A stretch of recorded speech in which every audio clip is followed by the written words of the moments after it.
Sir, geopolitics ಅಂದರೆ ಏನು? ಜಿಯೋಗ್ರಫಿಯ ಆಧಾರದ ಮೇಲೆ ಒಂದು ದೇಶದ ಪಾಲಿಟಿಕ್ಸನ್ನು ಮಾಡಿದರೆ ಜಿಯೋ ಪಾಲಿಟಿಕ್ಸ್ ಅಂತ ಕರಿತೀವಿ. ಇತ್ತೀಚೆಗೆ ನಾವು ನ್ಯೂಸಲ್ಲಿ ನೋಡ್ತಾ ಇರುವಂತಹ ಬಿಗ್ಗೆಸ್ಟ್ ಇಶ್ಯೂ ಏನಪ್ಪ ಅಂದರೆ ಇಸ್ರೇಲ್ ಆ್ಯಂಡ್ ಇರಾನ್ ವಾರ್. ಎಲ್ರಿಗೂ ಗೊತ್ತಾಗಬೇಕಿರೋದು ಏನು ಅಂತಂದರೆ, Iran Israel friends. Iran Israel ಸೇರಿ ಇರಾಕ್ನ ಮೇಲೆ ಬಾಂಬ್ ಹಾಕಿರ್ತಾರೆ ಅನ್ಸುತ್ತೆ. ಹಾಮಾಸ್ ಅನ್ನೋ ಒಂದು ಗ್ರೂಪ್, ಹೆಜ್ಬುಲ್ಲಾ ಅನ್ನೋದೊಂದು ಗ್ರೂಪ್, ಈ ಎರಡೂ ಗ್ರೂಪ್ಗಳಿಗೆ ಆಯುಧಗಳನ್ನು ಸಪ್ಲೈ ಮಾಡೋದು ಇರಾನ್. ಸರ್, ಇಂಡಿಯಾನು 1974 ಒಂದು 1998 ಒಂದು ನ್ಯೂಕ್ಲಿಯರ್ ಟೆಸ್ಟ್ ಮಾಡಿದ್ದಾರೆ ಸರ್. ಸರ್, ಇದರಿಂದ ನಮಗೆ ರಿಪರ್ಕಷನ್ಸ್ ಆಗಿದೆಯಾ? ವಾಜಪೇಯಿ ಅವರು ಬಂದು ನಾವು ಟೆಸ್ಟ್ ಮಾಡಿದ್ವಿ ಇಷ್ಟೊತ್ತು ಈ ಕ್ಷಣದಲ್ಲಿ ಅಂತ ಹೇಳುವವರೆಗೂ ಪ್ರಪಂಚಕ್ಕೆ ಗೊತ್ತಿರಲಿಲ್ಲ. ಆ ಒಂದು ಆಧಾರದ ಮೇಲೇ ನಾವು ಅಬ್ದುಲ್ ಕಲಾಂ ಅವರನ್ನು ಇವತ್ತು ಅಷ್ಟು ಭಕ್ತಿಯಿಂದ ನೋಡೋದು ಅಂತಂದರೆ ಸುಮಾರು ಜನ ಈ ಒಂದು ವಿಷಯಕ್ಕೆ. ನೀವು ಎಕ್ಸ್ಪ್ಲೇನ್ ಮಾಡಿರೋ ಈ ಎಲ್ಲ ಹಿಸ್ಟ್ರಿಯಲ್ಲಿ USA ಪಾತ್ರ ಎಷ್ಟಿದೆ ಸರ್? USSR ರಷ್ಯಾ ಅವಾಗ ಒಡೆದೋಗುತ್ತೆ. ಸೊ USSR ಹೋದ ಮೇಲೆ ಇದ್ದಂತಹ ಒಂದೇ ಒಂದು super power US. The number of stampedes are increasing ಅಂತ ಹೇಳ್ಬೋದಲ್ಲ ಸರ್? ಅಲ್ಲು ಅರ್ಜುನ್ದು ಮತ್ತು RCBದು ಏನು ನಡೀತು, ಅದು ಪ್ಲಾನಿಂಗ್ ಇಲ್ಲದೆ ನಡೆದಂತಹ ಒಂದು ಸ್ಟ್ಯಾಂಪಿಡ್. ಹೌದು. ಈ ಸ್ಟ್ಯಾಂಪಿಡ್ಸು ಏನೇ ಇರಲಿ, ಇವತ್ತಿನ ದಿನ ನೋಡಿ 90% of the problems are due to misinformation. ಎಲ್ರಿಗೂ ನಮಸ್ಕಾರ. ಇವತ್ತು ನಮ್ಮ ಜೊತೆ ಮಿಸ್ಟರ್ ಸಂದೀಪ್ ಮಹಾಜನ್ ಅವರಿದ್ದಾರೆ. Renowned UPSC mentor. ಇವರು ಯುನೈಟೆಡ್ ನೇಷನ್ಸಲ್ಲಿ ಕೆಲಸ ಮಾಡಿರ್ತಾರೆ, ಹಾಗೆ ORF ಅಲ್ಲಿ ಇಂಟರ್ನಾಗಿ ಕೆಲಸ ಮಾಡಿದ್ದಾರೆ. ಇವತ್ತು ಇವರು ಇಲ್ಲಿ ನಮ್ಮ ಜೊತೆ ಜಿಯೋ ಪಾಲಿಟಿಕ್ಸ್ ಬಗ್ಗೆ ಮಾತಾಡೋಕ್ಕಿದ್ದಾರೆ. Welcome sir. Welcome to view points with Bharat. ನಮಸ್ತೆ.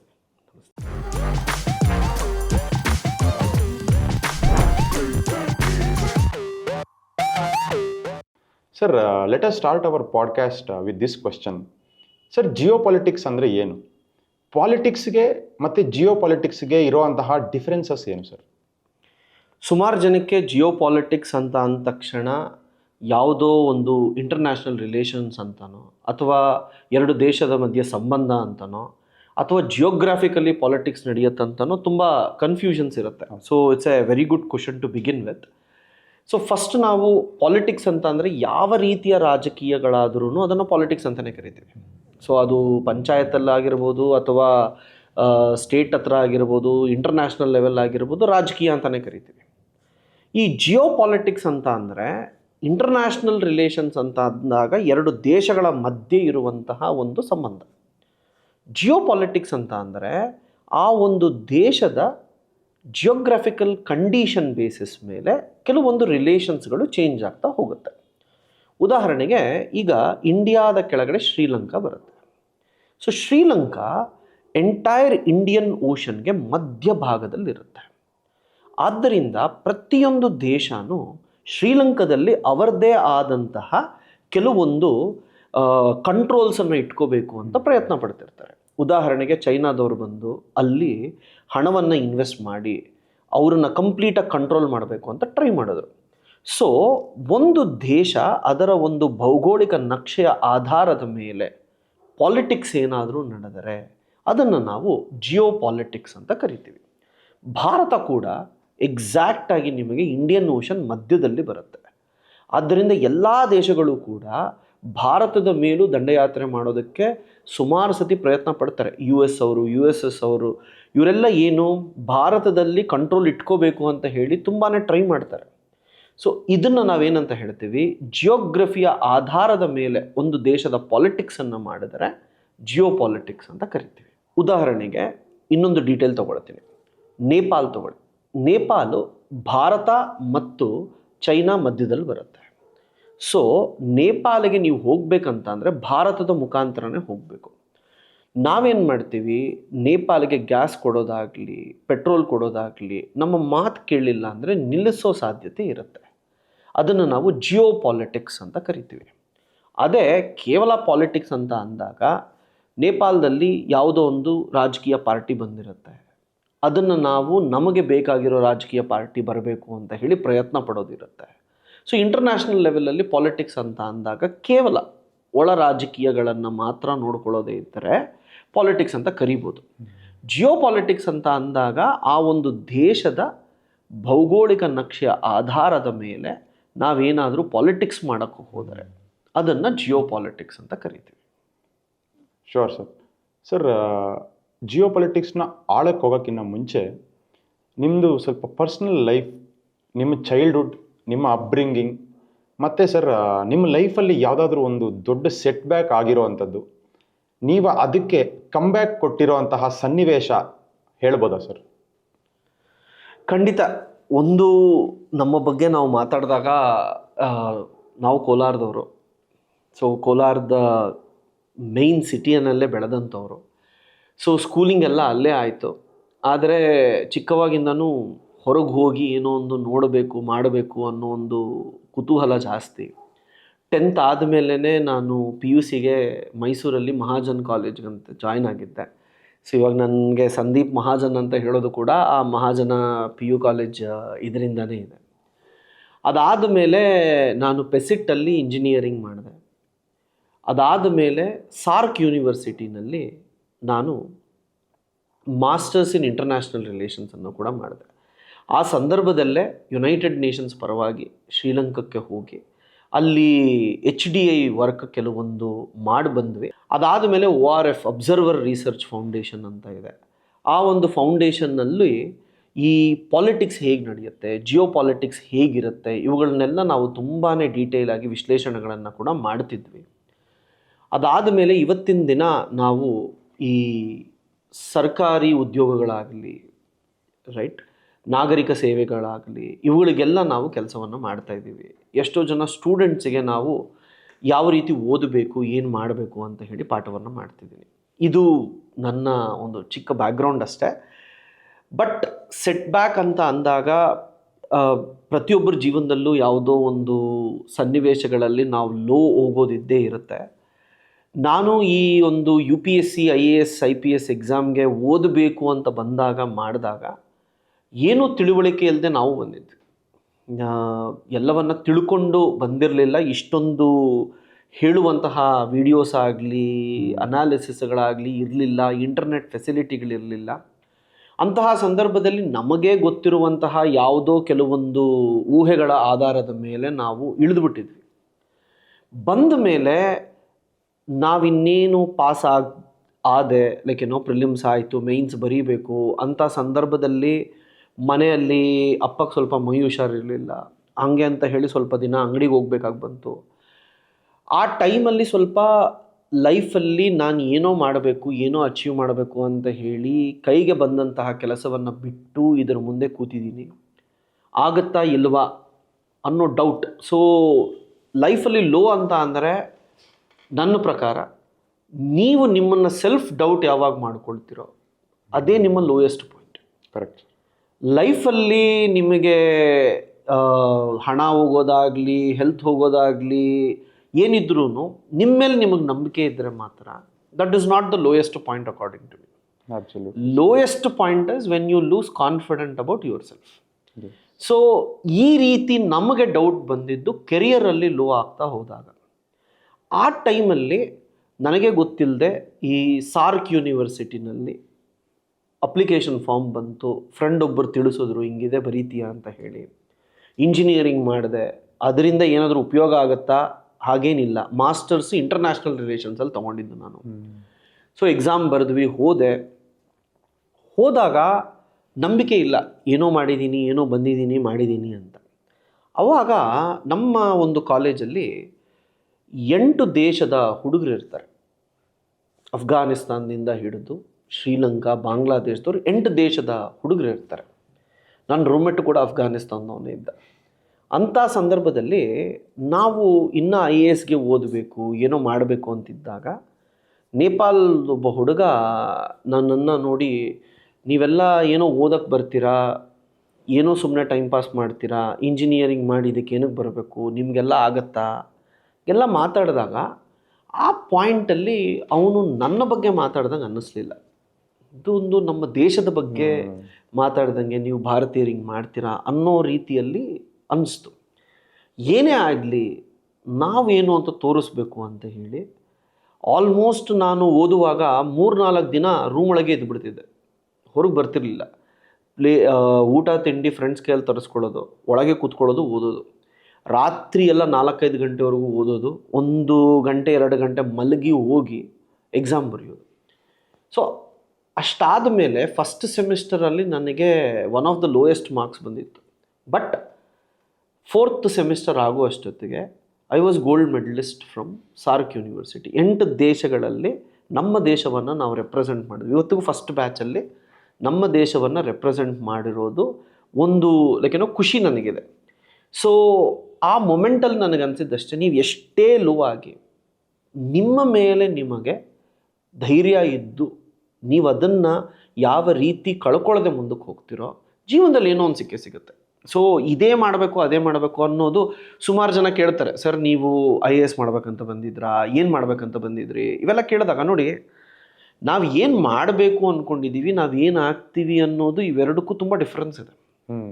ಪ್ರತಿಯೊಬ್ಬರು ಅದನ್ನು ಚೆನ್ನಾಗಿ ತಿಳ್ಕೊಬೇಕು. ಯಾಕಂದರೆ ಆಸೆ ಪಡೋದಕ್ಕೂ ನಮಗೇನು ಸಿಗುತ್ತೆ ಅನ್ನೋದಕ್ಕೂ ತುಂಬ ಡಿಫ್ರೆನ್ಸ್ ಇರುತ್ತೆ. ನೀವು ಕಷ್ಟಪಡೋದು ನಿಮ್ಮ ಕರ್ತವ್ಯವನ್ನು ನೀವು ಕರೆಕ್ಟಾಗಿ ಮಾಡ್ಕೊಂಡು ಹೋದರೆ, ಇವತ್ತಿನ ದಿನ ನಾನು ಕಾಲೇಜಲ್ಲಿ ಆ ಹುಡುಗ ಆ ಮಾತು ಹೇಳಲಿಲ್ಲ ಅಂದಿದ್ದಿದ್ರೆ ಅಷ್ಟೊಂದು ಇಷ್ಟ ಬಿದ್ದು ಓದ್ತಿರ್ಲಿಲ್ಲ. ಆ ಓದಿಲ್ಲ ಅಂದಿದ್ದಿದ್ರೆ ಇವತ್ತು ನಾವೇನೋ ಮಾಡೋಕ್ಕಾಗ್ತಿರ್ಲಿಲ್ಲ. ಇವತ್ತು ನಾನೊಂದು ಕೋಚಿಂಗ್ ಇನ್ಸ್ಟಿಟ್ಯೂಷನಲ್ಲಿ ಪಾಠ ಮಾಡೋದಿರ್ಬೋದು, ಎಷ್ಟೋ ಜನ ಹುಡುಗರು IAS IPS ಆಗಿರ್ಬೋದು. ಅವೆಲ್ಲ ಆಗಬೇಕು ಅಂತ ಅಂದರೆ ಅವತ್ತಿನ ದಿನ ಆ ಮಾತುಗಳು ಅದು ಮುಖ್ಯ. ಸೊ ನಾನು ಹೇಳೋದು, ನೀವು ಏನಾಗಬೇಕು ಅಂತಿದ್ರಿ ಅದು ನಿಮಗೆ ಸಿಗಲಿಲ್ಲ. ಸುಮಾರು ಜನ ಹುಡುಗರು ನಮಗೆ ಕೇಳ್ತಿರ್ತಾರೆ, ಸರ್ ನಾನು ಏನೋ ಮಾಡೋಕ್ಕೆ ಬಂದೆ, ಏನೂ ಆಗಿಲ್ಲ. ನೋಡಿ, ಯಾವತ್ತೂ ಅಷ್ಟೇ ರಿಸಲ್ಟ್ ಇದೇ ಬೇಕು ಅಂತ ಇದ್ದಾಗ ನಿಮಗದು ಸಿಗುತ್ತೋ ಸಿಗಲ್ವೋ ಗೊತ್ತಿಲ್ಲ, ಆದರೆ ಎಫರ್ಟ್ ನೀವು ಏನು ಮಾಡಬೇಕು ಅಂತಿದ್ದೀರೋ ಅದರ ಮೇಲೆ ಎಫರ್ಟ್ ಹಾಕ್ತಾ ಹೋದರೆ ಜೀವನ ನಿಮಗೆ ಖಂಡಿತವಾಗ್ಲೂ ಒಳ್ಳೆಯ ಒಂದು ಭವಿಷ್ಯವನ್ನು ನಿರ್ಮಾಣ ಮಾಡಿಕೊಡುತ್ತೆ. ಅದು ಯಾವತ್ತಿಗೂ ಸುಳ್ಳಾಗಲ್ಲ. ನೀವು ಯಾರನ್ನಾದರೂ ನೋಡಿ, ಅವ್ರು ಏನೋ ಮಾಡೋಕ್ಕೋಗಿ ಏನೋ ಮಾಡಿರ್ತಾರೆ, ಡೆಸ್ಟಿನಿ ಚೇಂಜ್ ಆಗಿರುತ್ತೆ. ಬಟ್ ಎಫರ್ಟ್ ಚೆನ್ನಾಗಿದ್ದಾಗ ಸಕ್ಸಸ್ ಖಂಡಿತ ಸಿಕ್ಕಿರುತ್ತೆ. Sir great sir. ನಿಮ್ಮ ಬ್ಯಾಕ್ಗ್ರೌಂಡಲ್ಲಿ ನಿಮ್ಮ ಈ ಸೆಟ್ ಬ್ಯಾಕಲ್ಲಿ ನನಗೂ ಒಂದು ಪರ್ಸ್ನಲ್ ಕನೆಕ್ಟ್ ಆಯಿತು. ನಾನು ಒಂದು ಪಾಯಿಂಟಲ್ಲಿ ತುಂಬ ಲೋ ಫೀಲ್ ಆಗಿದ್ದೆ. But I understand self doubt is the real low. Will come back to geopolitics. Sir, ಎಲ್ಲ ಇಂಟರ್ನ್ಯಾಷನಲ್ ಇಶ್ಯೂಸ್ನೂ ನಾವು ಅಡ್ರೆಸ್ ಮಾಡೋಕ್ಕಾಗಲ್ಲ. So will take one current of issue and will talk about it. Sir, ಇತ್ತೀಚೆಗೆ ನಾವು ನ್ಯೂಸಲ್ಲಿ ನೋಡ್ತಾ ಇರೋವಂತಹ biggest issue ಏನಪ್ಪ ಅಂದರೆ Israel and Iran war. Sir, ಈ ಒಂದು ಯುದ್ಧನ ನೀವು ಹಿಸ್ಟಾರಿಕಲ್ ವ್ಯೂ ಪಾಯಿಂಟಲ್ಲಿ ನಮ್ಮ ವೀಕ್ಷಕರಿಗೆ ತಿಳಿಸ್ಬೋದಾ ಸರ್?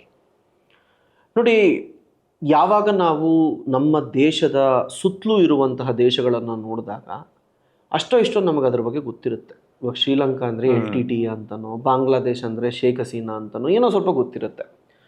ಈ ಇಸ್ರೇಲು, ಇರಾನು ಈ ರೀತಿ ದೇಶಗಳು ಬಂದ್ಬಿಟ್ಟಾಗ ನಮ್ಮ ಜನಕ್ಕೂ ಸುಮಾರು ಜನಕ್ಕೆ ತಿಳುವಳಿಕೆ ಇಲ್ಲದೆ ಏನು ಮಾಡಿಬಿಡ್ತಾರೆ, ಹಿಂದೂ ಮುಸ್ಲಿಮ್ಸ್ ಅದು ಇದು ಅಂತ ಮಾತಾಡಿಕೊಂಡು ಕೆಲವರು ಇಸ್ರೇಲ್ಗೆ ಸಪೋರ್ಟ್ ಮಾಡೋದು, ಕೆಲವರು ಇರಾನ್ಗೆ ಸಪೋರ್ಟ್ ಮಾಡೋದು, ಏನೇನೋ ಮಾತಾಡ್ತಿರ್ತಾರೆ.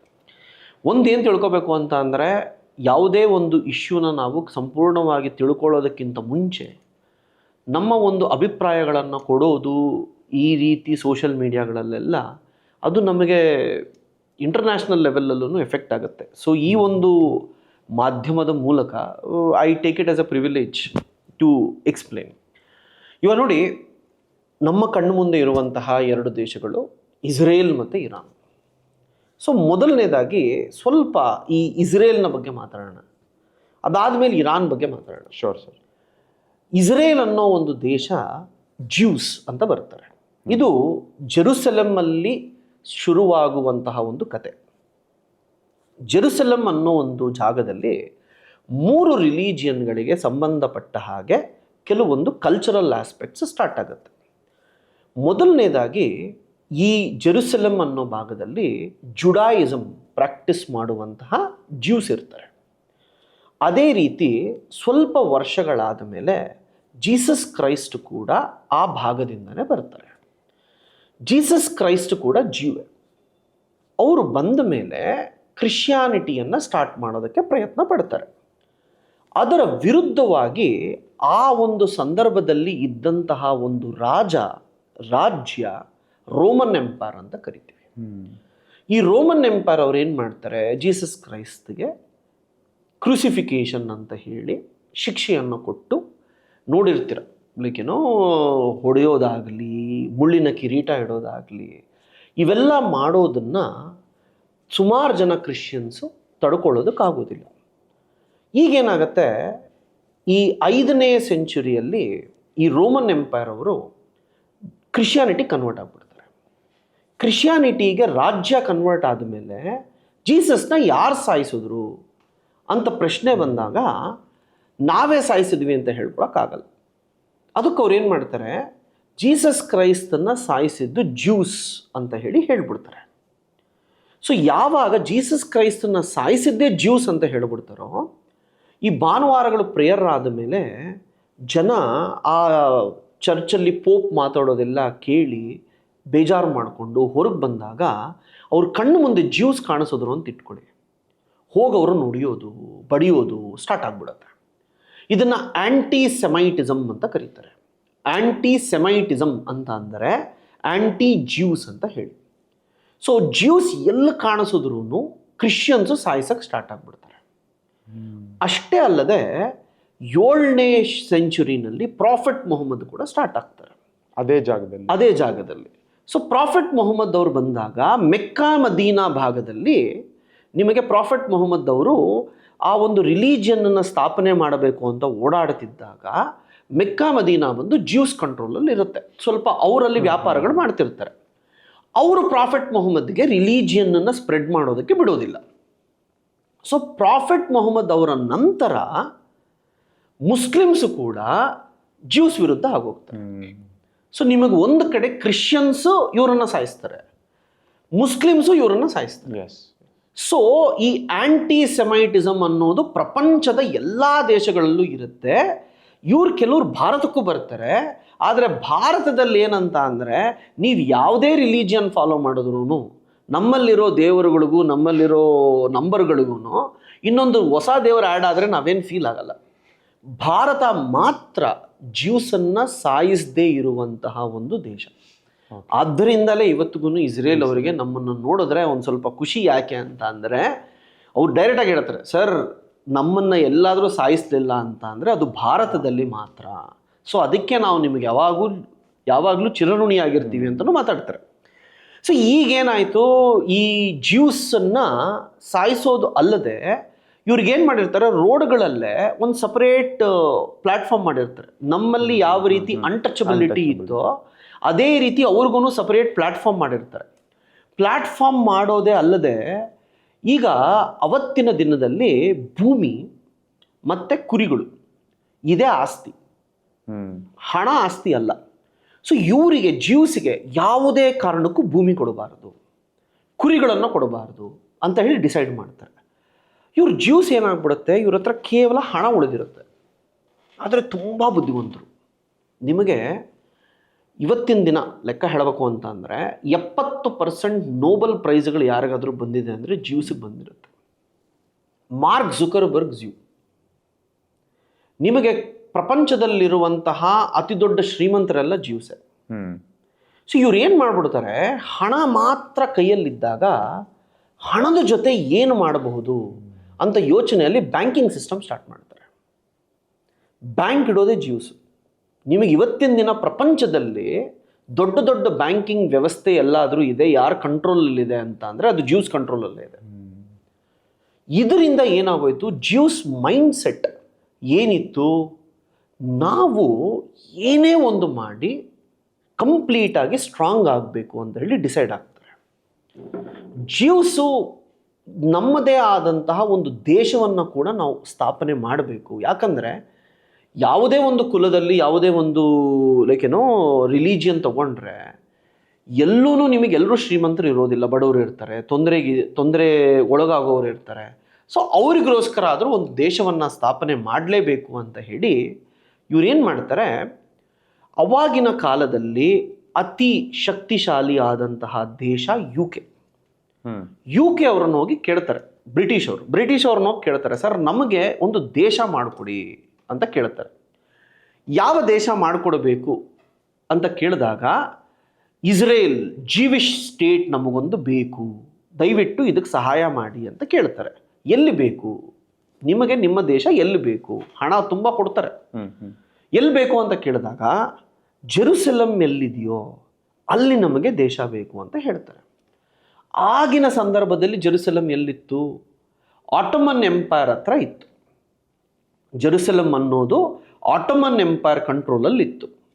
ಈ ಆಟೋಮನ್ ಎಂಪೈರ್ ಮುಸ್ಲಿಮರ ಸಾಮ್ರಾಜ್ಯ.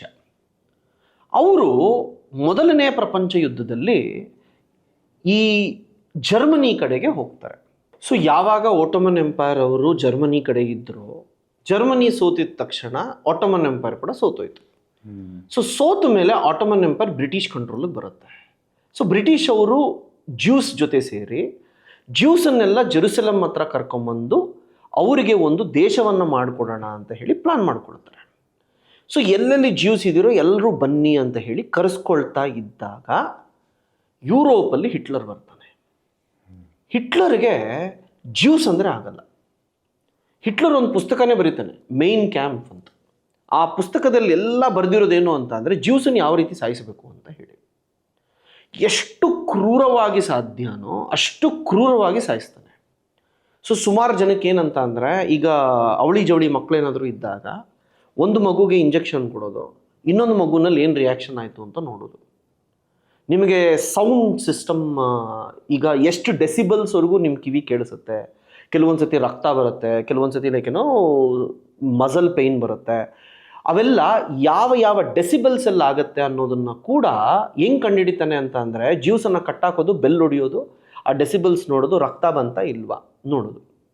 ಈಗ ಆ ಎಲ್ಲ ಸೈಂಟಿಫಿಕ್ ರಿಸರ್ಚು ಜ್ಯೂಸ್ ಮೇಲೆ ಮಾಡ್ತಾನೆ.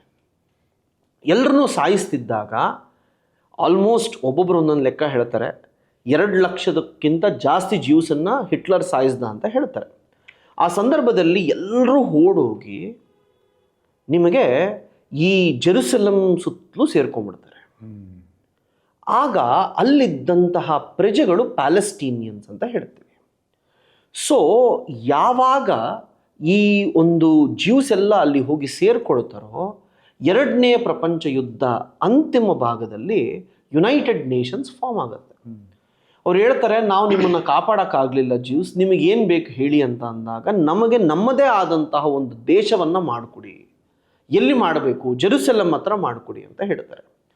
ಆಗ ಯುನೈಟೆಡ್ ನೇಷನ್ಸ್ ಅವರು ಜೆರುಸೆಲಂ ಹತ್ರ 2 ದೇಶಗಳನ್ನು ಮಾಡಿ, ಒಂದು ಅರಾಬ್ ದೇಶ, ಇನ್ನೊಂದು ಜ್ಯೂಸ್ ದೇಶ, 2ಕ್ಕೂ ಕಂಬೈನ್ ಆಗಿ ಜೆರುಸೆಲಂ ಅನ್ನೋದನ್ನು ಕ್ಯಾಪಿಟಲ್ ಸಿಟಿಯಾಗಿ ಮಾಡಿ ಅಂತ ಹೇಳಿ 2 ಸ್ಟೇಟ್ ಸೊಲ್ಯೂಷನ್ ಅಂತ ಹೇಳಿ ಮಾಡಿಸ್ತಾರೆ UN ಅವರು, ಯುನೈಟೆಡ್ ನೇಷನ್ಸ್ ಅವರು.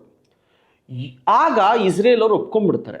ಆದರೆ ಸುತ್ತಲೂ ಇರುವಂತಹ ಅರಾಬ್ ದೇಶಗಳು, ಮುಸ್ಲಿಂ ದೇಶಗಳೆಲ್ಲ ಸೇರಿ ನಮ್ಮ ಪ್ರಾಂತದಲ್ಲಿ ಬಂದು ಯಾವನೋ ಒಬ್ಬ ಜ್ಯೂ ಅವ್ರ ದೇಶವನ್ನು ಮಾಡೋದೇನು ಅಂತ ಹೇಳಿ ಎಲ್ಲರೂ ಸೇರಿ ಯುದ್ಧವನ್ನು ಮಾಡಿಬಿಡ್ತಾರೆ. ಎಲ್ಲರೂ ಸೇರಿ ಯುದ್ಧ ಮಾಡೋ ಅಷ್ಟೊತ್ತಿಗೆ ಇವರು ಇಸ್ರೇಲ್ ಅವರು ಚೆನ್ನಾಗಿ ಪ್ರಿಪೇರ್ ಆಗಿರ್ತಾರೆ. ಯಾಕಂದರೆ ಒಂದು ಯೋಚನೆ ಮಾಡಿ, ನಮ್ಮಲ್ಲಿ ಇವಾಗ ನಮ್ಮ ದೇಶದಲ್ಲಿ ಯಾರೋ ಒಬ್ಬರನ್ನ ಕರ್ಕೊಂಡೋಗಿ ಬಾಪ ಸೋಲ್ಜರ್ ಆಗು ಅಂತ ಅಂದರೆ ಅವನು ಹೋಗೋದಕ್ಕೂ, ಅದೇ ಈ ಒಂದು ಪಾಕಿಸ್ತಾನ್ ಕೈಯಲ್ಲೋ ಟೆರರಿಸ್ಟ್ಗಳ ಕೈಯಲ್ಲೋ ತುಂಬಾ ಆತಂಕಕ್ಕೊಳಗಾಗಿ ಯಾರಾದರೂ ಅವ್ರ ಫ್ಯಾಮಿಲಿ ಮೆಂಬರ್ಸ್ ಸತ್ತಿದ್ರೆ ಅಂತಹವರು ಹೋಗಿ ದೇಶಕ್ಕೆ ಓಡಾಡೋದಕ್ಕೂ ತುಂಬ ಡಿಫ್ರೆನ್ಸ್ ಇರುತ್ತೆ. ಇಸ್ರೇಲಲ್ಲಿ ಏನಾಗೋಯ್ತು, ಪ್ರತಿಯೊಬ್ಬರ ಲೈಫಲ್ಲೂ ಅವರ ರಿಲೇಟಿವ್ಸೋ ಅಪ್ಪ ಅಮ್ಮನೋ ಯಾರೋ ಒಬ್ಬರು ಸತ್ತಿದ್ರು. ಅದಕ್ಕೇನಾಗೋಯ್ತು, ಪ್ರತಿಯೊಬ್ಬರು ಟ್ರೈನಿಂಗ್ ತೊಗೊಳ್ತಾರೆ, ನಾವು ನಮ್ಮ ಜನಕ್ಕೋಸ್ಕರ ಸಾಯ್ತೀರಿ ಅಂತ ಹೇಳಿ. ಆ ರೀತಿ ಯುದ್ಧ ಮಾಡಿದಾಗ ಸುತ್ತಲೂ ಬರುವಂತಹ 6-7 ಅರಾಬ್ ದೇಶಗಳನ್ನು ಒಂದೇ ಸತಿ ಸೋಲಿಸ್ಬಿಡ್ತಾರೆ. ಸೊ ಇಲ್ಲಿ ನಮಗೆ ಇಸ್ರೇಲ್ ಮತ್ತು ಅರಾಬ್ ದೇಶಗಳ ನಡುವೆ ಜಗಳ ಸ್ಟಾರ್ಟ್ ಆಗೋಗುತ್ತೆ. ಹೀಗೆ ಜಗಳ ಸ್ಟಾರ್ಟ್ ಆದಾಗ ಈ ಒಂದು ಇಸ್ಲಾಮಿಕ್ ದೇಶಗಳೆಲ್ಲ ಪ್ಯಾಲೆಸ್ಟೀನಿಯನ್ಸ್ಗೆ ಸಪೋರ್ಟ್ ಮಾಡ್ತಾ ಇರ್ತಾರೆ.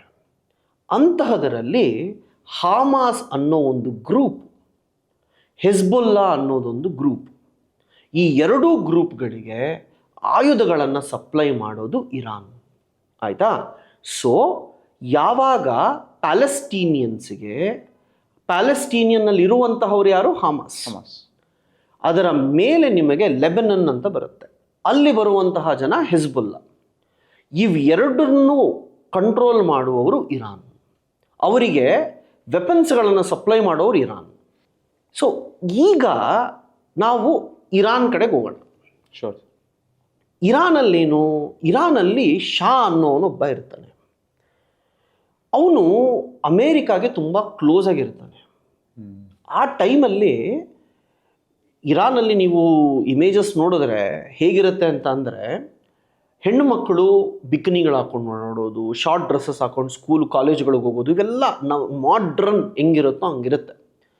ಆಲ್ ಆಫ್ ಎ ಸಡನ್ ಅಲ್ಲಿರೋ ಜನ ಎಲ್ಲ ಸೇರಿ ನಮ್ಮ ಕಲ್ಚರ್ ಇದಲ್ಲ, ನಾವು ಹೀಗಿರಬಾರ್ದು ಅಂತ ಹೇಳಿ ಅಯಾತುಲ್ಲಾ ಖಮೇನಿ ಅನ್ನೋ ಒಬ್ಬ ವ್ಯಕ್ತಿ ಏನು ಮಾಡ್ತಾನೆ, ನಮ್ಮ ರಿಲಿಜಿಯನ್ನನ್ನು ನಾವು ಹಿಂದಕ್ಕೆ ಪಡ್ಕೋಬೇಕು, ತುಂಬ ವೆಸ್ಟ್ರನ್ ಕಲ್ಚರ್ ಬಂದ್ಬಿಟ್ಟಿದೆ, ವೆಸ್ಟ್ರನ್ ಎಜುಕೇಷನ್ ನಡೀತಿದೆ, ನಮ್ಮ ಮದ್ರಸಗಳ ಬಗ್ಗೆ, ನಮ್ಮ ಒಂದು ಕುರಾನ್ನ ಬಗ್ಗೆ ನಾವು ತಿಳ್ಕೋಬೇಕು ಅಂತ ಹೇಳಿ ಇಸ್ಲಾಮಿಕ್ ರೆವಲ್ಯೂಷನ್ ಅಂತ ಸ್ಟಾರ್ಟ್ ಮಾಡ್ತಾನೆ 1979. 1979ಗಿಂತ ಮುಂಚೆ ಎಲ್ರಿಗೂ ಗೊತ್ತಾಗಬೇಕಿರೋದು ಏನು ಅಂತ ಅಂದರೆ, Iran Israel friends. Iran Israel ಸೇರಿ ಇರಾಕ್ನ ಮೇಲೆ ಬಾಂಬ್ ಹಾಕಿರ್ತಾರೆ ಒಂದ್ಸತಿ. ಅಂಥದ್ದು 1979ನಲ್ಲಿ ಚೇಂಜ್ ಆಗ್ಬಿಡ್ತಾರೆ. ಯಾಕೆ? ಮುಸ್ಲಿಮ್ಸ್ ಇನ್ಫ್ಲೂಯೆನ್ಸ್ ಜಾಸ್ತಿ ಆಗುತ್ತೆ. ಈಗ ಮುಸ್ಲಿಮ್ಸ್ ಇನ್ಫ್ಲೂಯೆನ್ಸ್ ಯಾವಾಗ ಜಾಸ್ತಿ ಆಯಿತೋ 1979ನಲ್ಲಿ, ಈ ಮುಸ್ಲಿಮ್ಸ್ ಇನ್ಫ್ಲೂಯೆನ್ಸ್ ಇರುವವರು ಆಯಿಲ್ ಸಿಗುತ್ತೆ, ಆಯಿಲ್ ಇದೆ ಇರಾನಲ್ಲಿ, ಆಯಿಲ್ ಇದೆ, ಹಣ ಸಿಕ್ತು. ಆ ಹಣವನ್ನು ತಗೊಂಡು ಯಾರ್ಯಾರು ಮುಸ್ಲಿಮ್ಸ್ ವಿರುದ್ಧ ದೇಶಗಳಿದೆಯೋ ಅವುಗಳಿಗೆಲ್ಲ ಇವರು ಸಪೋರ್ಟ್ ಮಾಡೋದಕ್ಕೆ ಸ್ಟಾರ್ಟ್ ಮಾಡ್ತಾರೆ. ಆ ರೀತಿ ಸಪೋರ್ಟ್ ಮಾಡಿದ್ದೇ ಹಾಮಾಸ್ ಅನ್ನೋ ಒಂದು ಗ್ರೂಪು, ಹೆಜ್ಬೊಲ್ಲಾ ಅನ್ನುವಂತಹ ಗ್ರೂಪು, ಯಮನ್ ಅನ್ನೋ ಜಾಗದಲ್ಲಿ ಹೌಟೀಸ್ ಅನ್ನೋ ಒಂದು ಗ್ರೂಪ್. ಈ ಮೂರೂ ಗ್ರೂಪ್ಗಳಿಗೆ ಸಪೋರ್ಟ್ ಮಾಡ್ತಿರೋದೇ ಇರಾನ್. ಸೊ ಇದು ಹಿಸ್ಟಾರಿಕಲ್ ಬ್ಯಾಕ್ಗ್ರೌಂಡ್.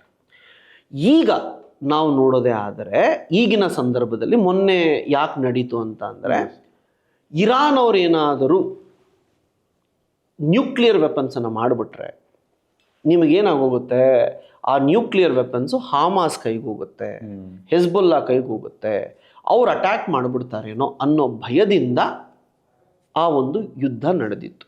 ಸರ್, ಇಂಡಿಯಾನು 1974 ಒಂದು, 1998 ಒಂದು ನ್ಯೂಕ್ಲಿಯರ್ ಟೆಸ್ಟ್ ಮಾಡಿದ್ದಾರೆ ಸರ್. ಸರ್, ಇದರಿಂದ ನಮಗೆ ರಿಪರ್ಕಷನ್ಸ್ ಆಗಿದೆಯಾ ಅಥವಾ ವೆಸ್ಟ್ ಕಡೆಯಿಂದ ಏನಾದರೂ ಸ್ಯಾಂಕ್ಷನ್ಸ್ ಆಗಿದೆಯಾ? ಇದ್ರ ಬಗ್ಗೆ ಸ್ವಲ್ಪ ಹೇಳ್ಬೋದಾ ಸರ್? ಗುಡ್ಪ. ಇವಾಗ ಯೋಚನೆ ಮಾಡಿದ್ರೆ ಇಸ್ರೇಲ್ ಅವರು ಇನ್ನ ಪಾಪ ಟೆಸ್ಟ್ ಮಾಡಲೂ ಇಲ್ಲ, ಎಲ್ಲ ರೆಡಿ ಮಾಡ್ಕೊಳ್ತಿದ್ರು. ಅಂತಹ ಸಂದರ್ಭದಲ್ಲೇ ಅವರನ್ನ ಮಾಡ್ತಿದ್ದೀರಾ ಅಂತ ತಿಳ್ಕೊಂಡು ಇಸ್ರೇಲ್ ಅವ್ರು ಬಾಂಬ್ ಹಾಕ್ಬಿಟ್ರು. ಏನಕ್ಕೆ ಬಾಂಬ್ ಹಾಕಿದ್ರು? ಇರಾನ್ ಕೈಯಲ್ಲಿ ಏನಾದರೂ ನ್ಯೂಕ್ಲಿಯರ್ ವೆಪನ್ಸ್ ಬಂದ್ಬಿಡ್ತು ಅಂತ ಅಂದರೆ ಅದು ಟೆರರಿಸ್ಟ್ಗಳ ಕೈಗೆ ಹೋಗುತ್ತೆ, ಅದರಿಂದ ನಮಗೆಲ್ಲ ತೊಂದರೆ ಆಗುತ್ತೆ ಅಂತ ಹೇಳಿ ಬಾಂಬ್ ಹಾಕ್ಬಿಟ್ರು. ಭಾರತದಲ್ಲಿ 1974 ಫಸ್ಟ್ ಟೈಮ್ ಪೋಖ್ರಾನ್ 1 ಅಂತ ಮಾಡಿದ್ವಿ. ಮಾಡಿದಾಗ ನಾವು ಯೂಸ್ ಮಾಡಿದಂತಹ ಯುರೇನಿಯಂ ಎಷ್ಟು ತುಂಬ ಕಡಿಮೆ ಪ್ರಮಾಣದಲ್ಲಿ ನಾವು ಯೂಸ್ ಮಾಡ್ತೀವಿ. ನಾವು ನ್ಯೂಕ್ಲಿಯರ್ ಟೆಸ್ಟ್ ಮಾಡಿದ್ರೂ ಕೂಡ ಅದನ್ನು ನಮ್ಮನ್ನು ಒಂದು ನ್ಯೂಕ್ಲಿಯರ್ ದೇಶ ಅಂತ ಹೇಳಿ ಪ್ರಪಂಚದ ಲೆವೆಲಲ್ಲಿ ಯಾರೂ ಅಷ್ಟು ಸೀರಿಯಸ್ ಆಗಿ ತಗೊಳ್ಳೋದಿಲ್ಲ. ಯಾಕಂದರೆ ಆ ಪ್ರಮಾಣ ಕಮ್ಮಿ, ಅಂದರೆ ಟೆಸ್ಟ್ ಮಾಡಿದಂತಹ ಬಾಂಬ್ ವೆಯ್ಟ್ ಕಮ್ಮಿ. ಬಟ್ ನೀವು 1998 ಅಬ್ದುಲ್ ಕಲಾಂ ಅವರು, ವಾಜಪೇಯಿ ಅವರು ಸೇರಿ ನೋಡಿ, ಇಂದಿರಾ ಗಾಂಧಿ ಅವರು ಮಾಡಿದಂತಹ ಒಂದು ಪ್ರಯತ್ನ ಏನಿದೆ ಅದು ಸ್ಮರಣೀಯ. ಏಕೆನೋ ಆವತ್ತಿನ ದಿನ ಆ ಸ್ಟೆಪ್ ತಗೊಳ್ಳಿಲ್ಲ ಅಂದಿದ್ದರೆ ನಾವು ಯಾವತ್ತೂ ಆ ರೀತಿ ಯೋಚನೆ ಮಾಡ್ತಿರ್ಲಿಲ್ಲ. ಆದರೆ ಪ್ರಪಂಚದ ಕಣ್ಣಲ್ಲಿ we were not A nuclear weapon state completely. But 1998 Vajpayee ಅವರು ಇವಾಗ ನಾವು ಅದನ್ನು ಸ್ಥಾಪನೆ ಮಾಡಲೇಬೇಕು ಅಂತ ಹೇಳಿ ಏನು ಮಾಡ್ತಾರೆ, ಅಬ್ದುಲ್ ಕಲಾಂ ಅವ್ರನ್ನ ಕರೀತಾರೆ. ಇದು ಒಂದು ಸ್ವಲ್ಪ ಇಂಟ್ರೆಸ್ಟಿಂಗ್ ಇರುತ್ತೆ. ಏನಂದರೆ ಪೋಖ್ರಾನ್ ಅಂತ ಒಂದು ಮೂವಿನೂ ಮಾಡಿದರು, ನೋಡಿರ್ತೀರ. ಸೊ ಅಬ್ದುಲ್ ಕಲಾಂ ಅವ್ರಿಗೆ ಏನಂತ ಅಂದರೆ, ನಾವು ಟೆಸ್ಟ್ ಮಾಡಬೇಕು, ಆದರೆ US ಅವರು ಸ್ಪೈ ಕ್ಯಾಮ್ರಾಸ್ ಅಂತ ಬರುತ್ತೆ. ಈ US ಸ್ಪೈ ಕ್ಯಾಮ್ರಾ ಎಷ್ಟು ಇನ್ಫಾರ್ಮೇಷನ್ ಕಲೆಕ್ಟ್ ಮಾಡುತ್ತೆ ಅಂತ ಅಂದರೆ, ನೀವು ಹೊರಗೆ ನಿಂತ್ಕೊಂಡು ಮೊಬೈಲಲ್ಲಿ ಒಂದು ಮೆಸೇಜ್ ಟೈಪ್ ಮಾಡಿದ್ರೆ ಅಲ್ಲಿಂದ ನೋಡುತ್ತೆ, ಸ್ಪೇಸಿಂದ ನೋಡಿ ಏನು ಮೆಸೇಜ್ ಮಾಡ್ತಿದ್ದೀರ ಅಂತ ನೋಡುತ್ತೆ. ಅದೇ ನಮ್ಮದು ಆ ಒಂದು ವೆಹಿಕಲ್ ನಂಬರ್ ಪ್ಲೇಟನ್ನು ಓದುತ್ತೆ. ಇವತ್ತಿನ ದಿನ ನೀವು ಕೇಳಿರ್ತೀರ, ಟೋಲ್ಗಳು ತೆಗೆದಾಕ್ಬಿಡೋಣ, ಸ್ಪೇಸಿಂದಾನೇ ಯಾರಾದರೂ ಗಾಡಿ ಎಂಟರ್ ಆದರೆ ಎಲ್ಲಿ ಎಂಟರ್ ಆದ್ರಿ ಎಲ್ಲಿ ಎಕ್ಸಿಟ್ ಆದ್ರಿ ಅಂತ ಹೇಳಿ ಟೋಲನ್ನು ನಿಮಗೆ ಕೊಟ್ಬಿಡ್ತೀವಿ ಅಂತ ಹೇಳ್ತಿದ್ದಾರೆ. ಅಂದರೆ ಏನರ್ಥ, ಎಲ್ಲೋ ಆಕಾಶದಲ್ಲಿರುವಂತಹ ಒಂದು ಸ್ಯಾಟಲೈಟು ನಿಮಗೆ ನಂಬರ್ ಪ್ಲೇಟನ್ನು ಓದ್ತಿದೆ ಅಂತ ಅರ್ಥ ಅಲ್ವಾ. ಅವ್ರದ್ದು ಆ ಡೀಟೇಲ್ ಆಗಿ ಎಲ್ಲ ಗೊತ್ತಾಗೋಗುತ್ತೆ. US ಅವ್ರದ್ದು ಇನ್ನೂ ಡೀಟೇಲ್ ಆಗಿ ಎಲ್ಲ ಗೊತ್ತಾಗುತ್ತೆ. ಆದರೆ ಅದು ನಮ್ಮ ದೇಶದ ಮೇಲೆ, ಪೋಖ್ರಾನ್ನ ಮೇಲೆ ಕೆಲವೊಂದು ಸಂದರ್ಭಗಳಲ್ಲಿ ಮಾತ್ರನೇ ಬರುತ್ತೆ, ಗ್ಯಾಪ್ಸ್ ಇರುತ್ತೆ. ಆ ಗ್ಯಾಪ್ ಟೈಮಲ್ಲಿ ಅಬ್ದುಲ್ ಕಲಾಂ ಅವರೆಲ್ಲ ಕೂತ್ಕೊಂಡು ಒಂದು 3-4 ವರ್ಷ ಅದನ್ನೆಲ್ಲ ಅಬ್ಸರ್ವ್ ಮಾಡಿ ಟೈಮಿಂಗ್ಸ್ ಬರ್ಕೊಂಡು ಇಟ್ಕೊಂಡಿರ್ತಾರೆ. ಸೊ ಆ ಟೈಮ್ ಯಾವಾಗ ಆ ಸ್ಯಾಟಲೈಟು ನಮ್ಮ ದೇಶದ ಮೇಲಿರಲ್ವೋ ಆ ಟೈಮಲ್ಲಿ ಕೆಲಸ ಮಾಡೋಣ, ಮಿಕ್ಕಿದ ಟೈಮಲ್ಲಿ ನಾವೆಲ್ಲ ಕ್ಲೋಸ್ ಮಾಡಿಬಿಟ್ಟು ನಾರ್ಮಲ್ ಆಗಿ ಇದ್ಬಿಡೋಣ. ನೋಡಿ, ನಾವು ಬೇರೆ ಕಡೆ ಟೆಸ್ಟ್ ಮಾಡ್ಬೋದಿತ್ತು, ಬೇರೆ ಕಡೆ ಎಕ್ವಿಪ್ಮೆಂಟ್ಸನ್ನು ಶಿಫ್ಟ್ ಮಾಡಿದ್ರೆ US ಅವ್ರಿಗೆ ಗೊತ್ತಾಗುತ್ತೆ, ಏಜೆಂಟ್ಸ್ಗಳಿರ್ತಾರೆ. ಅದಕ್ಕೆ ಅಬ್ದುಲ್ ಕಲಾಂ ಅವ್ರು ಮಾಡಿದಂಥದ್ದೇನು, ಎಲ್ಲಿ ಅವರು ಕಣ್ಣಿಟ್ಟು ನೋಡ್ತಿರ್ತಾರೋ ಅದೇ ಭಾಗದಲ್ಲಿ ಅವ್ರಿಗೆ ಗೊತ್ತಿಲ್ಲದೆ ಮಾಡಿಬಿಟ್ರೆ ಆ ಟೈಮ್ ಗ್ಯಾಪಲ್ಲಿ ಮಾಡಿದಾಗ ಡೌಟ್ ಬರಲ್ಲ. ಸೊ ನಾನು ಮಾಡ್ತೀನಿ, ಬಟ್ ನೀನು ಎಲ್ಲಿ ಡೌಟ್ ಪಡ್ತಿದ್ಯೋ ಹೊಸ ಜಾಗದಲ್ಲಿ ಏನಾದರೂ ಮಾಡ್ತೀನೇನೋ ಅಂತ ನೀನು ಹುಡುಕ್ತೀಯ. ಆದರೆ ಹಳೆ ಜಾಗದಲ್ಲಿ ಯಾರೂ ಮಾಡಲ್ಲ. ಒಂದು ಸತಿ ಸಿಕ್ಕಾಕೊಂಡಿದ್ದ ಜಾಗದಲ್ಲೇ ಇನ್ನೊಂದು ಸತಿ ಮಾಡಲ್ಲ, ಅಲ್ಲೇ ಮಾಡೋಣ ಅಂತ ಹೇಳಿ ಸ್ಟಾರ್ಟ್ ಮಾಡ್ತಾರೆ. ಬಿಕಾಸ್ ಎಲ್ಲ ರೆಡಿ ಇತ್ತು, ಮಾಡೋದನ್ನೇ ಅಂತ ಹೇಳಿ ಮಾಡ್ತಾರೆ. ಆದರೆ ಆ ಪೋಖ್ರಾನ್ ಅನ್ನೋದು ರಾಜಸ್ಥಾನದಲ್ಲಿ ನಿಮಗೆ ಡೆಸರ್ಟ್ ಏರಿಯಾ, ಬರಭೂಮಿಯಲ್ಲಿ ಗಾಡಿಗಳೇನಾದರೂ ಹೋದರೆ ಆ ಗಾಡಿ ಟೈರ್ ಮಾರ್ಕ್ ಎಲ್ಲ ಅದರ ಮೇಲೆ ಇದ್ಬಿಡುತ್ತೆ. ಅದು ಹೊಟ್ಟೋಗ್ಬೇಕು ಅಂತ ಅಂದರೆ ತುಂಬ ಜೋರಾಗಿ ಗಾಳಿ ಬಂದರೆ ಮಾತ್ರನೇ ಅವೆಲ್ಲ ಹೊಟ್ಟೋಗೋದು, ಇಲ್ಲಾಂದರೆ ಹೋಗಲ್ಲ, ಟೈರ್ ಮಾರ್ಕ್ಗಳೆಲ್ಲ ಹೋಗಲ್ಲ. ಸೊ ಇವ್ರಿಗೇನು ಯೋಚನೆ, ಅಲ್ಲೆಲ್ಲ ಟೈರ್ ಮಾರ್ಕ್ಗಳು ಜಾಸ್ತಿ ಆಗೋದ್ರೆ US ಅವ್ರು ನೋಡಿ ಇವರೇನೋ ಮಾಡ್ತಿದ್ದಾರೆ ಅಂತ ಅಂದ್ಕೊಳ್ತಾರೆ. ಅದಕ್ಕೆ ನಾವು ಏನು ಮಾಡಬೇಕು ಅಂತ ಹೇಳಿ ಗಾಡಿಗಳ ಹಿಂದೆ ಬಟ್ಟೆ ಹಾಕ್ಬಿಟ್ಟು ಗಾಡಿ ಹೋಗ್ತಿದ್ದಾಗ ಆ ಟೈರ್ ಮಾರ್ಕನ್ನೆಲ್ಲ ಬಟ್ಟೆ ಒರೆಸ್ಕೊಂಡು ಬಂದ್ಬಿಡುತ್ತೆ.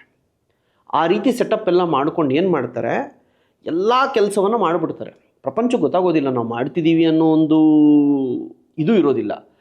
ಆ ಟೈಮಲ್ಲಿ ಇನ್ನೇನು ಒಂದು 2-3 ದಿನ ಉಳಿದಿದೆ ಅಂತ ಅಂದಾಗ ಒಂದು ಲಾರಿ, ಎಲ್ಲ ಲಾರಿಗಳು ಈ ಡೈರೆಕ್ಷನಲ್ಲಿ ನಿಂತಿದ್ರೆ ಆ ಲಾರಿ ಒಂದು ಉಲ್ಟಾ ಡೈರೆಕ್ಷನಲ್ಲಿ ನಿಂತ್ಕೊಂಡ್ಬಿಡುತ್ತೆ.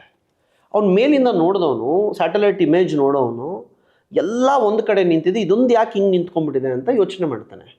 ಸರಿ, ಈ ಗಾಡಿ ಏನಕ್ಕಾದರೂ ಹೋಗಿರಬಹುದು ಅಂತ ನೋಡಿದ್ರೆ ಟೈರ್ ಮಾರ್ಕ್ ಇಲ್ಲ. ಆ ಮೊಮೆಂಟಲ್ಲಿ ಅವ್ನು ಹೇಳ್ತಾನೆ ಇವರೇನೋ ಮಾಡ್ತಾ ಇದ್ದಾರೆ ಕೆಲಸ ಇಲ್ಲಿ ಅಂತ. US ಅವ್ರು ಇಮಿಡಿಯೇಟ್ ಇಂಡಿಯಾಗೆ ಫೋನ್ ಮಾಡ್ತಾರೆ.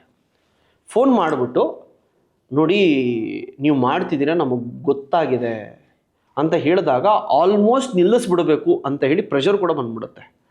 ಇದು ಅಬ್ದುಲ್ ಕಲಾಂ ಅವರು ಇವರು ಕೆಲವೊಂದು ಸನ್ನಿವೇಶಗಳಲ್ಲಿ ಹೇಳಿರೋದೆ ನಾನು ಕೇಳಿರುವಂಥದ್ದು. ಸೊ ಆಗ ನಮ್ಮವ್ರು ಏನು ಮಾಡ್ತಾರೆ, ಫೋನ್ ಕಾಲಲ್ಲಿ ಸರ್ ಇನ್ನೊಂದು ದಿನ ಕೊಟ್ಟರೆ ನಾವು ಮುಗಿಸ್ಬಿಡ್ತೀವಲ್ಲ ಅಂತ ಅಂದಾಗ, ಸರಿಪ ನಾನು ಆರ್ಡರ್ ಕೊಟ್ಟಿದ್ದೀನಿ ಅನ್ನೋದು ಬಿಟ್ಟರೆ ಫೋನಲ್ಲಿ ಹೇಳಿದನ್ನೇ ನೀನು ಫಾಲೋ ಮಾಡೋ ಅವಶ್ಯಕತೆ ಇಲ್ಲ, ರಿಟರ್ನ್ ಆರ್ಡರ್ ಬರೋವರೆಗೂ ನಿನ್ನ ಕೆಲಸವನ್ನು ಮಾಡ್ಕೋಬೋದು ಅಂತ ಹೇಳಿ ಲೆಟರನ್ನು ಪೋಸ್ಟ್ ಮಾಡ್ತಾರೆ. ಆ ಪೋಸ್ಟ್ ಹೋಗಿ ಸೇರೋ ಅಷ್ಟೊತ್ತಿಗೆ ಇವ್ರು ಟೆಸ್ಟ್ ಮಾಡಿಬಿಡ್ತಾರೆ. ಸೊ ಇದರಿಂದ ಏನಾಗುತ್ತೆ, ಭಾರತ ಪ್ರಪಂಚಕ್ಕೆ ವಾಜಪೇಯಿ ಅವರು ಬಂದು ನಾವು ಟೆಸ್ಟ್ ಮಾಡಿದ್ವಿ ಇಷ್ಟೊತ್ತು ಈ ಕ್ಷಣದಲ್ಲಿ ಅಂತ ಹೇಳುವವರೆಗೂ ಪ್ರಪಂಚಕ್ಕೆ ಗೊತ್ತಿರಲಿಲ್ಲ. ಅಷ್ಟು ಒಂದು ಗುಪ್ತವಾಗಿ ಮಾಡಿದ್ದರಿಂದಲೇ ಅಬ್ದುಲ್ ಕಲಾಂ ಅವರಿಗೆ ಅಷ್ಟು ನಾವು ಪ್ರೆಸಿಡೆಂಟ್ ಪೋಸ್ಟ್ ಕೊಟ್ಟು ಅಷ್ಟು ನಾವು ಯಾಕೆ ರೆಸ್ಪೆಕ್ಟ್ಫುಲ್ಲಾಗಿ ನೋಡ್ತೀವಿ ಅಂತ ಅಂದರೆ, ನೋಡಿ, ಒಬ್ಬ ವ್ಯಕ್ತಿಯ ಕ್ಯಾರೆಕ್ಟರ್ ಇರಬಹುದು ಮತ್ತು ಅವ್ರ ಸಾಧನೆ, ಆ ಸಾಧನೆಗೆ ಅವರು ಪಟ್ಟಂತಹ ಶ್ರಮ, ಅದರಿಂದ ನಮ್ಮ ದೇಶ ಯಾವ ರೀತಿ ದೃಢಶಾಲಿಯಾಗಿ ಮುಂದಕ್ಕೆ ಹೋಯಿತು, ಆ ಒಂದು ಆಧಾರದ ಮೇಲೇ ನಾವು ಅಬ್ದುಲ್ ಕಲಾಂ ಅವರನ್ನು ಇವತ್ತು ಅಷ್ಟು ಭಕ್ತಿಯಿಂದ ನೋಡೋದು ಅಂತಂದರೆ ಸುಮಾರು ಜನ ಈ ಒಂದು ವಿಷಯಕ್ಕೆ. ಸೊ ಈ ಟೈಮಲ್ಲಿ ಏನಾಯಿತು, ಇದು ಎಲ್ಲರೂ ಚೆನ್ನಾಗಿ ನೆನಪಿಟ್ಕೋಬೇಕಿರೋದು 1998 ಇದು ನಡೆದಿತ್ತು, ಪೋಖ್ರಾನ್ 2. 1990 ಆದಮೇಲೆ ಭಾರತ ಲಿಬರಲೈಸೇಷನ್, ಪ್ರೈವೇಟೈಸೇಷನ್, ಗ್ಲೋಬಲೈಸೇಷನ್ ಅಂತ ಹೇಳಿ ಮಾರ್ಕೆಟನ್ನು ಓಪನ್ ಮಾಡಿರೋದ್ರಿಂದ ಸಾಫ್ಟ್ವೇರ್ ಎಲ್ಲ ಭಾರತಕ್ಕೆ ಬಂದು ಸ್ವಲ್ಪ ಹಣವನ್ನು ನೋಡ್ತಿರ್ತೀವಿ, ಡೆವಲಪ್ಮೆಂಟ್ ಆಗ್ತಾ ಇರುತ್ತೆ. ಸೊ ಇಮಿಡಿಯೇಟಾಗಿ US ಅವರು, ಜಪಾನ್ ಅವರು ಭಾರತದ ಮೇಲೆ ಸ್ಯಾಂಕ್ಷನ್ಸ್ ಹಾಕ್ಬಿಡ್ತಾರೆ, ಯಾರೂ ಭಾರತದ ಜೊತೆ ವ್ಯವಹಾರಗಳನ್ನು ಮಾಡಬಾರದು ಅಂತ ಹೇಳಿ. ಆಪರೇಷನ್ ಸಿಂಧೂರ್ ಆದಮೇಲೆ ನೀವು ನೋಡಿರ್ತೀರ OIC ಆಗಲಿ, ಶಶಿ ತರೂರ್ ಆಗಲಿ, ಕಣಿಮೋಳಿ ಆಗಲಿ, ಇವರನ್ನೆಲ್ಲ ಯಾವ ರೀತಿ ಮೋದಿ ಅವರು ಕಳಿಸಿದ್ರು ಬೇರೆ ಬೇರೆ ದೇಶಕ್ಕೆ, ಅದೇ ರೀತಿ ನಿಮಗೆ ವಾಜಪೇಯಿ ಅವರು ಕೂಡ ಎಲ್ಲ ಬ್ಯೂರೋಕ್ರಾಟ್ಸನ್ನು, IFS ಅಧಿಕಾರಿಗಳನ್ನು ಕಳಿಸ್ತಾರೆ ಬೇರೆ ಬೇರೆ ದೇಶಗಳಿಗೆ. ನೋಡಿ, ನಾವು ಟೆಸ್ಟ್ ಮಾಡಿರೋದು ನಮ್ಮ ಒಂದು ಸೆಲ್ಫ್ ಡಿಫೆನ್ಸ್ಗೋಸ್ಕರ ಮಾತ್ರನೇ, ಯಾರಿಗೂ ತೊಂದರೆ ಕೊಡೋದಕ್ಕಲ್ಲ ಅಂತ ಹೇಳಿ ಎಲ್ಲ ದೇಶಗಳಿಗೂ ಕಳಿಸ್ತಾರೆ. ಕಳಿಸಿದ ಸಂದರ್ಭದಲ್ಲಿ ಏನಾಗುತ್ತೆ ನೋಡಿ, ಎಕನಾಮಿಕ್ ಸ್ಯಾಂಕ್ಷನ್ಸ್ ಅಂತ ಅಂದಾಗ ಆ ದೇಶದ ಜೊತೆ ಯಾವ ವ್ಯವಹಾರವನ್ನು ಮಾಡಬಾರದು ಅಂತ ಹೇಳಿ. ಎಕನಾಮಿಕ್ ಸ್ಯಾಂಕ್ಷನ್ಸ್ ಹಾಕಿದಾಗ ನಾರ್ಮಲ್ ಆಗಿ ಏನಾಗುತ್ತೆ, ಆ ದೇಶದ ಆರ್ಥಿಕ ವ್ಯವಸ್ಥೆ ಕೆಳಗೆ ಬಿದ್ದೋಗುತ್ತೆ. ಆದರೆ ವಾಜಪೇಯಿ ಅವರು ರೆಡಿ ಆಗಿದ್ದರು ಅದಕ್ಕೆ. ವಾಜಪೇಯಿ ಅವರು ಏನು ಮಾಡಿದ್ರು, ಸ್ಯಾಂಕ್ಷನ್ಸ್ ಬರುತ್ತೆ ಅಂತ ಗೊತ್ತು, ಅದಕ್ಕೆ ನಾವು ಏನೇನನ್ನು ಇಂಪೋರ್ಟ್ ಮಾಡ್ಕೋಬೇಕೋ ಅದನ್ನು ನಾವೇ ಸ್ಟಾರ್ಟ್ ಮಾಡಿಬಿಡೋಣ, ಪ್ರೊಡಕ್ಷನ್ ನಾವೇ ಮಾಡಿಬಿಡೋಣ ಅಂತ ಹೇಳಿ ಮಾಡಿದಾಗ ನಮ್ಮ GDP 4.5 ಇದ್ದಿದ್ದೇನೋ ಆ ಸ್ಯಾಂಕ್ಷನ್ಸಿಂದ ಕಡಿಮೆ ಆಗೋದರ ಬದಲು 6.4 ಆಗೋಗುತ್ತೆ. ಸ್ಯಾಂಕ್ಷನ್ಸ್ ಹಾಕಿದ್ರೆ ಎಫೆಕ್ಟ್ ಆಗೋದರ ಬದಲು ಇನ್ನೂ ಜಾಸ್ತಿ ಆಗೋಗುತ್ತೆ. GDP ಜಾಸ್ತಿ ಆಗಿದ್ದನ್ನು ನೋಡಿ ಎಲ್ಲ ದೇಶಗಳು ಭಾರತದ ಮೇಲೆ ನಾವು ಒತ್ತಡವನ್ನು ತರಬಾರದು, ಭಾರತ ಏನೇ ಮಾಡಿದ್ರೂ ಪೀಸ್ಫುಲ್ಲಾಗೇ ಇರುತ್ತೆ ಅಂತ ಹೇಳಿ ನಮ್ಮ ಮೇಲೆ ಸ್ಯಾಂಕ್ಷನ್ಸನ್ನು ಹಾಕೋದಿಲ್ಲ. ಸೊ ಜಪಾನ್ ಅವರು ಕೂಡ ಕೆಲವು ಇಯರ್ಸ್ ಆದಮೇಲೆ ತೆಗೆದು ಬಿಡ್ತಾರೆ. US ಅವರು ಅಲ್-ಖೈದಾ ಅಟ್ಯಾಕ್ ಆದಮೇಲೆ ನಮ್ಮ ಸಹಾಯ ಬೇಕು ಅಂತ ಹೇಳಿ ಅವರು ಕೂಡ ಸ್ಯಾಂಕ್ಷನ್ಸನ್ನು ತೆಗೆದು ಬಿಡ್ತಾರೆ. ಸೊ ನಾವು ಇಷ್ಟೊಂದು ಪ್ರೆಷರ್ಸ್ ಏನೂ ಇರಲಿಲ್ಲ ಭಾರತ ನ್ಯೂಕ್ಲಿಯರ್ ವೆಪನನ್ನು ಪಡೆದಂತಹ ಸಂದರ್ಭದಲ್ಲಿ. ಸರ್, ಇವಾಗ ಇಸ್ರೇಲ್ ಇರಾನ್ ವಾರ್ಗೆ ಸೀಸ್ ಫೈರ್ ಆಗಿದೆ ಸರ್. ಸೀಸ್ ಫೈರ್ ಆದಮೇಲೆ ಆಫ್ಟರ್ ಮ್ಯಾಥ್ ಕಾನ್ಸಿಕ್ವೆನ್ಸಸ್ ಎರಡೂ ದೇಶಗಳಲ್ಲಿ ಹೆಂಗಿದೆ, ಪ್ರೆಸೆಂಟ್ ಸಿಚುವೇಶನ್ ಏನಿದೆ ಅನ್ನೋದು ಹೇಳ್ಬೋದಾ ಸರ್? ಇದು ತುಂಬ ಒಳ್ಳೆ ಪ್ರಶ್ನೆಪ್ಪ. ಯಾವಾಗೂ ಒಂದು ಯುದ್ಧ ನಡೆದಾಗ ಜನ ಏನಿರ್ತಾರೆ ಅಂದರೆ ಯಾರು ಗೆದ್ದರು, ಯಾರು ಸೋತರು, ಏನಾಯಿತು ಅನ್ನೋದೇ ಇರ್ತಾರೆ. ಯುದ್ಧ ಅಂತ ಅಂದರೆ ಎರಡು ದೇಶಗಳೋ ಎರಡು ಮಿಲಿಟ್ರಿಗಳೋ ಅಲ್ಲ, ಎರಡು ಕಡೆನೂ ಪ್ರಜೆಗಳಿರ್ತಾರೆ. ಸೊ ಈ ಕಡೆನೂ ಜನ ಸತ್ತಿದ್ದಾರೆ, ಆ ಕಡೆನೂ ಜನ ಸತ್ತಿದ್ದಾರೆ. ಈಗ ನಾವು ಆಪರೇಷನ್ ಸಿಂಧೂರ ಟೈಮಲ್ಲಾಗಲಿ ಬೇರೆ ಟೈಮಲ್ಲಾಗಲಿ ನಾವೇನು ಹೇಳ್ತೀವಿ, ಅವ್ರದ್ದು ಇಷ್ಟೊಂದು ಹೊಡೆದಾಕಿದ್ವಿ, ನಮ್ದವರು ಇದು ಮಾಡಿದ್ರು, ಇವೆಲ್ಲ ಮಾತಾಡ್ತೀವಲ್ವಾ. ಫಸ್ಟು ನಾವು ಏನು ಯೋಚನೆ ಮಾಡಬೇಕು ಅಂತ ಅಂದರೆ, ಕೆಲವೊಂದು ಕೆಮಿಕಲ್ಸು ಗ್ಯಾಸಸ್ಸು ರಿಲೀಸ್ ಆಗುತ್ತೆ. ಆ ಒಂದು ಇದರಿಂದ ಹೆಲ್ತ್ ಎಫೆಕ್ಟ್ಸು ತುಂಬ ಇರುತ್ತೆ. ನೀವು ಸ್ವಲ್ಪ ಏಜ್ಡ್ ಪೀಪಲನ್ನು ಕೇಳಿದ್ರೆ, ಕಾರ್ಗಿಲ್ ವಾರ್ ಆಗಿರ್ಬೋದು, ಅದಕ್ಕಿಂತ ಮುಂಚೆ 71 ವಾರ್ ಆಗಿರ್ಬೋದು, ಆ ಟೈಮಲ್ಲೆಲ್ಲ ನೋಡಿದಾಗ ಪೀಪಲ್ ಓಪನ್ ಆಗಿ ಹೇಳ್ತಾರೆ, ಏನು ಅಗ್ರಿಕಲ್ಚರಲ್ ಇದು ಕಮ್ಮಿ ಆಗೋಯ್ತು, 1962 ವಾರ ಆದಮೇಲೆ 1965 ವಾರ ಆದಮೇಲೆ ಪ್ರೊಡಕ್ಟಿವಿಟಿ ಕಮ್ಮಿ ಆಗ್ತಾ ಹೋಯಿತು, ಹೆಲ್ತ್ ಎಫೆಕ್ಟ್ಸ್ ಜಾಸ್ತಿ ಇರುತ್ತೆ. ಅವೆಲ್ಲ ದೇಶಗಳು ತೋರಿಸೋದಿಲ್ಲ.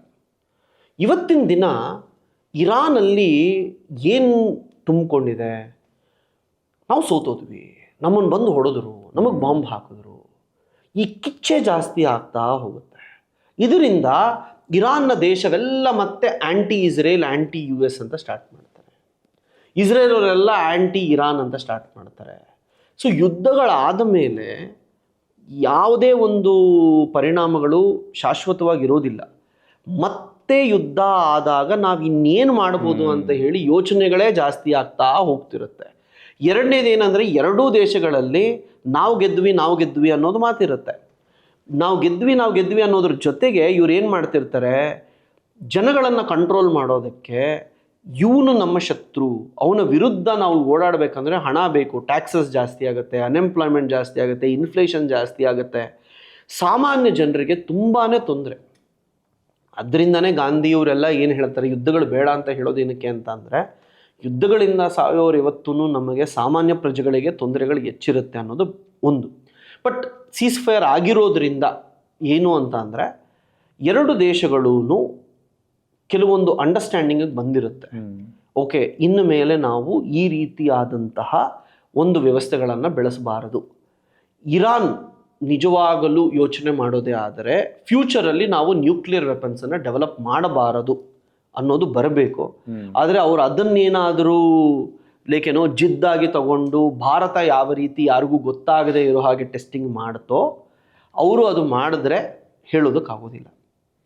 ಸರ್, ಈ ನೀವು ಎಕ್ಸ್ಪ್ಲೇನ್ ಮಾಡಿರೋ ಈ ಎಲ್ಲ ಹಿಸ್ಟ್ರಿಯಲ್ಲಿ ಎಲ್ಲ ಒಂದು ಇಂಟರ್ನ್ಯಾಷನಲ್ ಆ್ಯಂಗಲಲ್ಲಿ ಯು ಎಸ್ ಎ ಪಾತ್ರ ಎಷ್ಟಿದೆ sir? The most violent, the most important phase U S A ಅವರು B2 ಬಾಂಬರ್ಸ್ ಹಾಕಿರೋದು ಸರ್. ಈ ದೃಷ್ಟಿಕೋನದಿಂದ ನೋಡಿದ್ರೆ ಇದನ್ನು ನಾವು ಥರ್ಡ್ ವರ್ಲ್ಡ್ ವಾರ್ನ ಸ್ಟಾರ್ಟಿಂಗ್ ಪಾಯಿಂಟ್ ಅಂತ ಹೇಳ್ಬೋದು ಸರ್. ಈ 12 ಡೇ ಇಸ್ರೇಲ್ ಇರಾನ್ ವಾರ್ ಏನಾಯಿತು, ಇದರಲ್ಲಿ ಯಾವ್ಯಾವ ಕಂಟ್ರೀಸ್ದು ಯಾವ್ಯಾವ ಸ್ಟ್ಯಾಂಡ್ ಇದೆ ಸರ್? ನಾವು ಕುಂಭಮೇಳ ಸ್ಟ್ಯಾಂಪೇಡ್ ಆಗಿರ್ಬೋದು ಅಥವಾ ಅಲ್ಲು ಅರ್ಜುನ್ ಕೇಸ್ ಆಗಿರ್ಬೋದು, ಈ ವರ್ಷದ ನೋಡಿದ್ರೆ RCB ಸ್ಟ್ಯಾಂಪೇಡ್ ಆಗಿರ್ಬೋದು, ವೆರಿ ರೀಸೆಂಟ್ಲಿ ರಥ್ ಯಾತ್ರಾ ಆಗಿರ್ಬೋದು ಸರ್. ಈ ಥರ the number of stampedes are increasing ಅಂತ ಹೇಳ್ಬೋದಲ್ಲ ಸರ್. ಇಲ್ಲಿ be it victory parade or first day first show or any concert, music concert or spiritual occasions, ನಾವು ಯಾಕೆ ಆ ಒಂದು ಕಾನ್ಸೆಪ್ಟ್, ಆ ಒಂದು ಟೆಕ್ನಾಲಜಿ ಉಪಯೋಗಿಸಬಾರ್ದು ಅಥವಾ ನಾವು ಉಪಯೋಗಿಸೋಕೆ ಆಗ್ತಾ ಇಲ್ವಾ? ಎಲ್ಲಿ ಕೊರತೆ ಇದೆ sir? Is there any question you are expecting somebody to ask but nobody has yet?